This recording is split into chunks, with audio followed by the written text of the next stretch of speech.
इस मूवी के स्टार्ट में हम देखते हैं एक प्रिंस को जिसने अपने पैलेस को काफी खूबसूरत बनाकर रखा हुआ था। वो अपने पैलेस में खूबसूरत लड़कियों को बड़ी बड़ी दावतें दिया करता था। एक रात बहुत तेज तूफान आ जाता है। उस तूफान से बचने के लिए एक गरीब बूढ़ी औरत प्रिंस के महल में आ जाती है। अब ऑब्वियसली वो औरत बूढ़ी थी, इसीलिए शक्ल सूरत से प्यारी नहीं थी। अब वो बूढ़ी औरत प्रिंस के ऑनर में उसे रोज फ्लावर गिफ्ट देती है। प्रिंस सोचता है कि इस बूढ़ी औरत की हालत खराब है, वो एक बूढ़ी औरत है और उसकी शक्ल सूरत भी प्यारी नहीं है, इसीलिए वो उस बूढ़ी औरत का मजाक बनाता है, हंसने लगता है। उस बूढ़ी औरत की इंसल्ट करते हुए प्रिंस ने उसके फ्लावर को फेंक दिया। वो बूढ़ी औरत प्रिंस को काफी समझाती है कि खूबसूरती कभी भी इंसान के चेहरे पर नहीं होती, बल्कि वो इंसान के दिल में पाई जाती है। लेकिन प्रिंस उसकी कोई बात सुनने को तैयार ही नहीं था और देखते ही देखते वो बूढ़ी औरत एक खूबसूरत लेडी में बदल गई। असल में वो बूढ़ी औरत एक जादूगरनी थी जो कि किसी बुरी औरत का रूप लेकर प्रिंस के पास आई थी ताकि वो प्रिंस को आजमा सके। वो जादूगरनी समझ गई थी कि प्रिंस के दिल में प्यार नाम की कोई चीज है ही नहीं, इसीलिए वो प्रिंस को अपने मैजिक से जानवर यानी बेस्ट बना देती है। प्रिंस उस जादूगरनी से काफी रिक्वेस्ट करता है कि वो ऐसा ना करे, लेकिन वो उसकी एक नहीं सुनती। जादूगरनी के इस मैजिक की वजह से सब लोग आहिस्ता आहिस्ता प्रिंस को भूलने लगे।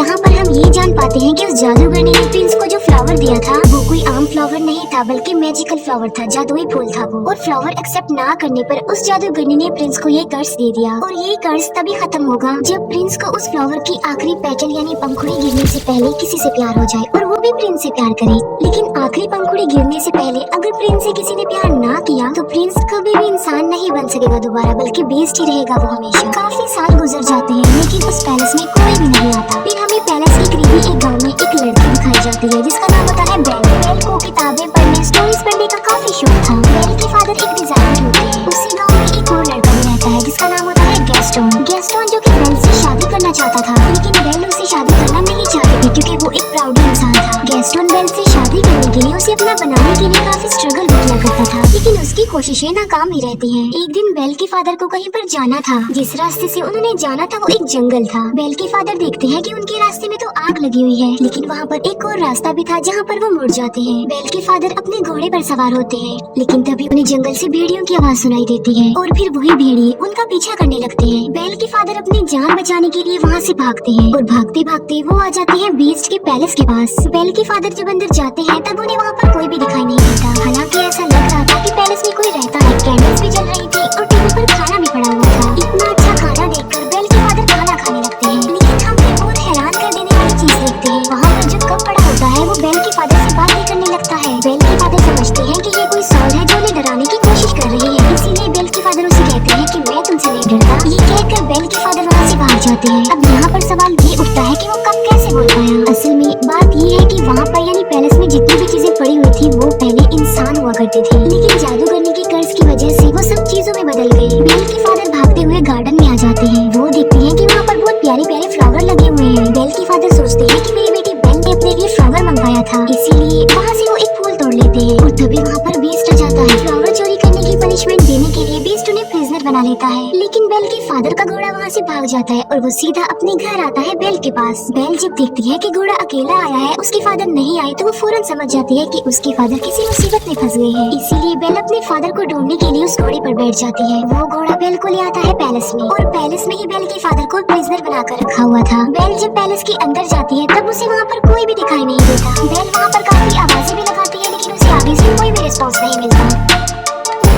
बेल वहाँ पर आवाजें सुन पा रही थी, लेकिन उसे वहाँ पर कोई भी नजर नहीं आ रहा था। बेल उस जगह पर पहुँच जाती है जहाँ पर उसके फादर को कैद करके रखा गया था प्रिजनर बनाकर। बेल के फादर उसे बताते हैं कि ये सारा महल जिंदा है, इसीलिए जितना जल्दी हो सके तुम यहाँ से भाग जाओ। कहीं ऐसा ना हो कि वो तुम्हें देख ले। मैंने तुम्हारे लिए फ्लावर तोड़ा था और उसने मुझे पनिशमेंट देने के लिए यहाँ पर कैद कर दिया। लेकिन बेल के वहाँ से निकलने से पहले ही बीस्ट वहाँ पर आ जाता है। बेल उसे देखकर काफी डर जाती है, घबरा जाती है, क्योंकि जाहिर सी बात है वो बीस्ट था तो काफी खतरनाक लग रहा था और काफी डरावना भी। लेकिन बेल बीस्ट को ये बात शो होने नहीं देती कि वो उसे डर रही है। बेल कहती है कि मैं अपने फादर से मिलना चाहती हूँ, लेकिन बीस्ट ऐसा नहीं चाहता था कि वो अपने फादर से मिले। बेल बीस्ट को कहती है कि तुम कितने जालिम इंसान हो, एक छोटी सी गलती के लिए तुम इतनी बड़ी सजा दे रहे हो। उन्होंने सिर्फ एक फ्लावर ही तो तोड़ा है और ऐसा करने के लिए मैंने ही उन्हें कहा था, इसीलिए मैं हर सूरत अपने फादर से मिलूंगी। बीस्ट उसे बताता है कि अगर ये दरवाजा एक बार खुल गया और उसके बाद बंद हो गया तो ये दोबारा कभी भी नहीं खुल पाएगा। ये कहते ही बीस्ट डोर को ओपन कर देता है। बेल अंदर जाती है और अपने फादर से मिलती है, लेकिन वो अपने फादर को बाहर की तरफ पुश कर देती है और इसके बाद दरवाजा बंद कर देती है। अब बीस्ट के अकॉर्डिंग वो दरवाजा दोबारा नहीं खुल पाएगा, इसीलिए वो बेल के फादर को अंदर नहीं डाल सकता। बेल के फादर की जगह पर अब खुद बेल वहाँ पर कैद हो गई थी। इसके बाद बीस्ट बेल के फादर को वहाँ से ले जाकर आजाद कर देता है, उसे छोड़ देता है। अब बेल वहाँ पर कैद हो जाती है, लेकिन जब बीस्ट वहाँ पर नहीं होता तभी घड़ी और एक कैंडल स्टैंड बेल के पास आते हैं। ये चीजें इंसान थी, लेकिन कर्ज की वजह से घड़ी और कैंडल स्टैंड में चेंज हो गई है। लेकिन ये इंसानों की तरह ही सब कुछ कर सकते हैं, सुन सकते हैं, बोल सकते हैं, चल भी सकते हैं। वो दरवाजा खोल देते हैं और बेल को कहते हैं कि तुम हमारे साथ साथ आओ। वो बेल को कहते हैं कि हम तुम्हें रहने के लिए एक अलग रूम देंगे, क्योंकि वो समझ गए थे कि बेल ही वो लड़की हो सकती है जो उन्हें इस कर्ज से आजाद करवाएगी। वो बेल को रहने के लिए एक रूम देते हैं। जब इस बात का बीस्ट को पता चलता है तो उसे काफी गुस्सा आता है, इसीलिए वो घड़ी और कैंडल स्टैंड को डांटता है और उन पर गुस्सा करता है, जिस पर वो दोनों कहते हैं कि शायद यही वो लड़की है जो हमें इस कर्ज से आजाद करवाएगी। तुम्हें उसके करीब जाना चाहिए, उसे इम्प्रेस करना चाहिए और उसे प्यार भी करना चाहिए। वो बीस्ट को मशवरा देते हैं कि तुम बेल के पास जाओ और उसे अपने साथ खाने के लिए इनवाइट करो। ये बात सुनकर बीस्ट को उन पर गुस्सा आता है। वो उनसे कहता है कि क्या तुम पागल हो गई हो कि मैं एक चोर की बेटी को खाने के लिए इनवाइट करूं, उसके साथ खाना?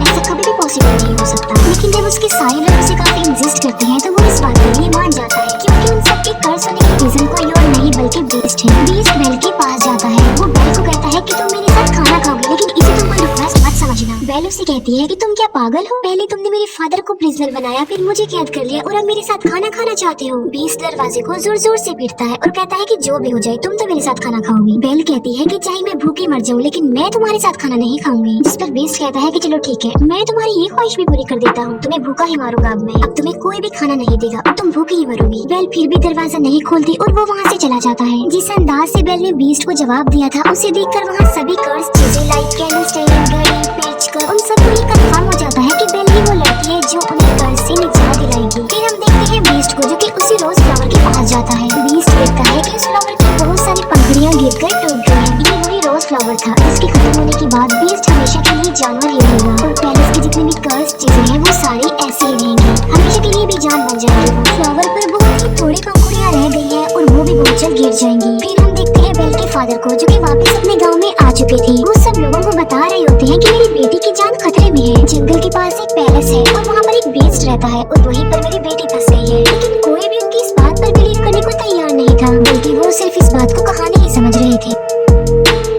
लेकिन गैस्टोन जो कि बेल से शादी करना चाहता था, वो बेल के फादर को इम्प्रेस करने के लिए कहता है कि मैं तुम्हारी बात पर यकीन करता हूँ, मैं तुम्हारे साथ जाऊंगा तुम्हारी बेटी को बचा लाने के लिए। तब गैस्टोन और उसका एक साथी बेल के फादर के लिए जंगल के रास्ते निकल पड़ते हैं। जिस रास्ते पर बेल के फादर गए थे वो रास्ता इन्हें कहीं पर मिलता ही नहीं है। गैस्टोन को इस बात पर काफी गुस्सा आता है। वो बेल के फादर को कहता है कि तुम्हारा दिमाग खराब हो गया है, कोई बीस्ट नहीं होता। गैस्टोन बेल के फादर को ये भी कह देता है कि मैं तुम्हारी बेटी से प्यार करता हूँ और मैं उससे शादी करूंगा। जिस पर बेल के फादर कहते हैं कि तुम्हारी ये ख्वाहिश कभी भी पूरी नहीं हो सकती। इस बात पर गैस्टोन को काफी गुस्सा आता है। वो बेल के फादर के हाथ पांव बांध देता है और उन्हें एक ट्री के नीचे मरने के लिए छोड़कर वहाँ से चला जाता है, क्योंकि वो भेड़ियों का इलाका था और भेड़िए उन्हें मारकर खा लेंगे। फिर हम एक लेडी को देखते हैं जिसे उसके गाँव से निकाल दिया गया था और उसका नाम था अगाथा। अगाथा बेल के फादर की जान बचा लेती है और उन्हें आजाद कर देती है। पैलेस में हम बेल को देखते हैं जो कि उसी रोज फ्लावर के पास आ जाती है। बेल उस फ्लावर को भी टच करने ही वाली होती है कि वहाँ पर आ जाता है बीस्ट। बीस्ट उसे कहता है कि तुम्हें अंदाजा नहीं कि तुम अभी क्या करने वाली थी, अभी हम सब के सब मारे जाते। बीस्ट गुस्से में आकर बेल से कहता है कि चली जाओ यहाँ से। तब बेल रोते हुए वहाँ से भागकर चली जाती है। घोड़ी पर बैठकर जब बेल जंगल पार कर रही होती है तब वहाँ पर बहुत सारे भेड़िए आकर बेल को चारों तरफ से घेर लेते हैं। लेकिन इससे पहले कि वो भेड़िए बेल को कोई नुकसान पहुँचाते वहाँ पर बीस्ट आ जाता है। वो उन भेड़ियों का काफी मुकाबला करते हैं, उन्हें काफी मारता है। बीस्ट उन सब भेड़ियों को वहाँ से मार भगाता है, लेकिन इस लड़ाई के दौरान वो खुद भी इंजर्ड हो जाता है। बेल अभी घोड़े पर बैठकर वहाँ से जाने ही वाली होती है तो वो देखते हैं कि बीस्ट जमीन पर गिर गया है, क्योंकि वो काफी इंजर्ड है, उसकी हालत काफी खराब हो गई है। अब क्योंकि बीस्ट ने बेल की जान बचाई थी, उसे नई जिंदगी दी थी, इसीलिए बेल वहाँ से जाने की बजाय उसके पास आ जाती है। बेल उससे कहती है कि मैं तुम्हें उठा नहीं सकती, इसीलिए तुम्हें हिम्मत करके खुद ही उठना होगा। बड़ी मुश्किल से हिम्मत करते हुए बीस्ट खड़ा हो जाता है। बेल उसे अपने साथ घोड़े पर बिठाकर पैलेस में वापस ले आती है। बेल एक बार फिर से वापस उसी पैलेस में आ गई थी। पैलेस की सारी कर्ज चीजें बेल को देखकर काफी खुश हो जाती है, क्योंकि वो चाहते थे कि बेल यही रहे इसी पैलेस में। बेल और बीस्ट को एक